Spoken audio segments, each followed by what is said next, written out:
The outer rear light is held on by three 10mm nuts. The first one you can see here.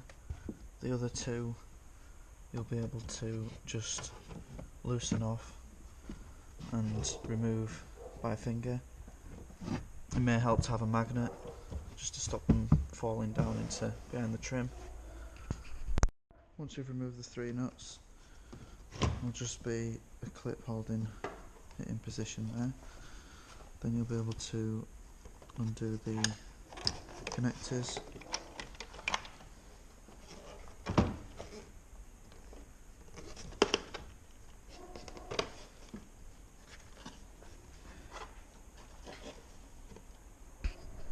Replace the indicator bulb, twist and release, and then it's just a wedge.